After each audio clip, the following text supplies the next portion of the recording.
Now, as I mentioned at the beginning of the programme, we were going to look at a way of exploring natural history of Galway with the new NUI Galway guidebook. And I'm delighted to welcome Alina Medita Wieczorek. I'm not sure that's the right spelling, pronunciation, but you're very welcome, Alina. Hey, how are you? Very good, very good. As I say, I probably got your name completely wrong there, did I? Yeah, it's a bit difficult. yeah. You should just call yourself Alina, nothing else. Yeah, let's make it that. Tell us a little bit about this natural history with the new NUI Galway guidebook. What's it all about? Well, the idea came up I was in first year at the time, and I saw posters about it advertising the project. It's called Explorer from the Students' Union in NUIG, and they were asking for a project in between students and staff, and I'd just done my first field trip for the college, and some students didn't get to go on it, so I was thinking, oh, maybe it would be a good idea if the students just try to do it themselves with a little guide. Mm-hmm. So that developed them, and in the end we started the project, and now it's done after a good bit of time, but yeah. So basically, you're looking at the natural history. You're looking at all sorts of aspects of that. I mean, I see here that there's parts to do with the geology and with flora, fauna, and all of that. I mean, how did you actually, or how did it, I suppose, naturally fall into place as to how it actually looked like at the end? Did it? Yeah, well, the thing is, it's all these different subjects you have in college, and the thing is, you always see the overlap in between them while you're having a lecture, so you go, oh yeah, that has to do with this.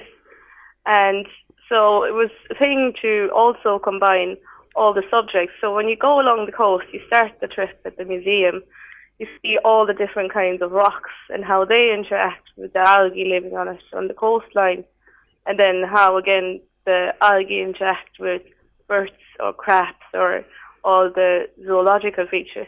Uh-huh. Yeah. So how big an area then are you covering? Is it just kind of around the Galway city area or all of County Galway? Well, it starts off in the museum, it goes along a bit along the canal, and then it's along the promenade and Blackrock, and finishes off at the Silver Strand Cliffs of Galway. So it's basically all along the coastline. Okay.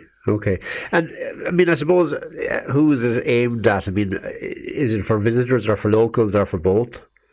It's for everyone, really, yeah. The thing is, it's always really, really sad that people, they go for a walk, I think, and they don't notice what's around them. Like, they'd see it, but they probably wouldn't know what it is, and they'd like to know. And this just points it all out to them. And it's really good to know your surroundings, because then you start to respect it as well and take care of it, I always think. Yeah. So, yeah, it's basically for everyone. Students can pick it up, but also adults or children can do it with their parents or in schools. That's the idea behind it, yeah. Yeah, good. Now, you mentioned there that the tour starts at the James Mitchell Museum in NUI Galway, the quadrangle building. Is this generally open for people to visit, or is this if you could take part in this particular guide? No, the museum in the quadrangle and the zoology museum in the MRI annex of the college, they're always open to the public in between, like, Monday and Friday. Okay. They're open to everyone. Everyone can go in there, and I think it's a really important resource, and people should use it more and get aware of it as well. Yeah, because, I mean, I know that the museums, they're quite spectacular, and as I say, most people don't even realise that there are museums in the NUI Galway for them to visit, and I mean, it's a great opportunity for people to explore the natural history, but also to even look at the archaeology, or not the archaeology, the architecture, because some of these are very beautiful old buildings as well. Yeah, exactly. Yeah, you really get the college feeling, I always think, when you're in there. I mean, it's really different now, but the displays are really old school, and they really get you in the mood, I always think. Yeah. So with this guide, what was your favourite part of that particular tour you were talking about there? Is there a particular place that you always say, yeah, this I really want to go back to or to revisit? Is there a particular place like that? Well, actually, it's the final spot of the tour, which I just love. It's the cliffs of Galway towards Connemara, and there are 3 cliffs there, and I always it took me a while to fully understand what the process is. It's from old glaciers sliding along the floor and getting stuck during the melting time. And it's such an old feature, and yes, it has so many different things in it, like rocks which were transported with fossils in them, or all kinds of stories. And I think that's really amazing spot to visit. Yeah, because I mean they're basically are the kind of as the sand cliffs, as you say. They're not really like like a rock cliff as such. No, they're not like we can still they're pretty high. That's the thing. Yeah, high, really. Yeah, and you've got wonderful wildlife there as well, because I know that the sand martins, I think, and a lot of those kind of birds actually kind of nest in those cliffs, do they? Yeah, exactly. It's pretty amazing when you just stand underneath them and see all the birds and see them shooting in and out and where they have their nests. It's pretty. That's one of these spots which just combines everything. Okay, yeah. So it's a wonderful opportunity. Now, you were very much involved with it, as you say, there from quite a few years, getting it all together. What kind of support, or what kind of who else was kind of involved to help work on this? Well, the interesting thing is that Martin did a similar thing just of the rocks of Galway. So someone pointed out to me, he'd be a great supervisor with your idea. So we got together and worked this out, and it was really interesting because we were really different people, but we had the same idea. We were working on it, and we both really enjoyed it. And I was more kind of for the student language, and he was telling me how to write things proper then on other ends, and it was really interesting to work with him. But also all the lecturers I had throughout the years, they always taught me stuff which I then came up again and thought, I could bring that in. So it's basically everyone in college, all the lecturers who actually get you excited about things around you. Mm-hmm. Yeah. That's a great way to acknowledge them as well in that sense.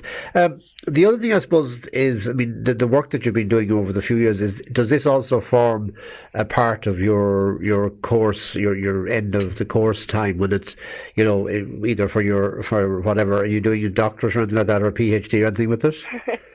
Yeah, well, I hope to get there at some stage. It's all still really open. I have 1 year ahead, but it showed me a lot that education is really important, and the feedback I'm getting on it is brilliant, and people really want to learn. So I think it's a really interesting part, and someone said it to me that, maybe you should go into education, just of the public in general. Mm-hmm. And I thought that would be really interesting. Just gave me an idea about, maybe. Okay. Well, it sounds good. Now, if people want to get their hands on a copy of it, or to look at it, it's available in a number of different ways. I think it's downloadable as well as getting hard copy. Tell us how people can actually get their hands on it. Well, both of the museums are open Monday to Friday, 5 to 9. And everybody can just go in there and either have a look around if you see it, or if you can't find one, you find always someone to ask for it. And else there's the Earth and Ocean Science office upstairs from the quadrangle, and they open 9 to 5 as well. And if you come in there, you can get a copy, and you can also get a GPS there, so you can mark your findings and all that. Okay. So, yeah. Okay, and it's also available on to download as well, is it? Yeah, it's a bit of a complicated homepage. It's exploregalway.npage.eu. Okay. So everybody can download their version there. They can even put it on their phone and everything. So, yeah. Well, the very best of luck to you with that. As I say, it's terrific to have it, and I look forward to seeing a copy of it myself in the near future, and as I say, maybe to follow in your footsteps along the coast and to see what's there as well. So thanks for being with us, Alina. Thanks very much. No problem. All the best. Bye. Bye. Bye.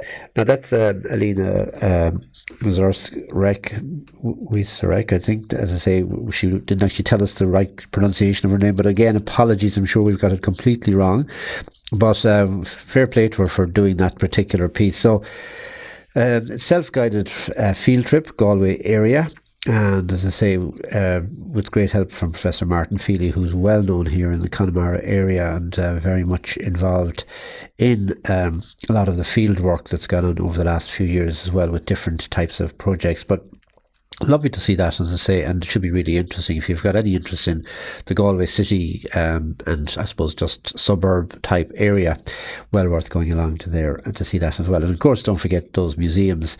Most people, as I say, don't realise they're there, but they are, and you can go along to that as well.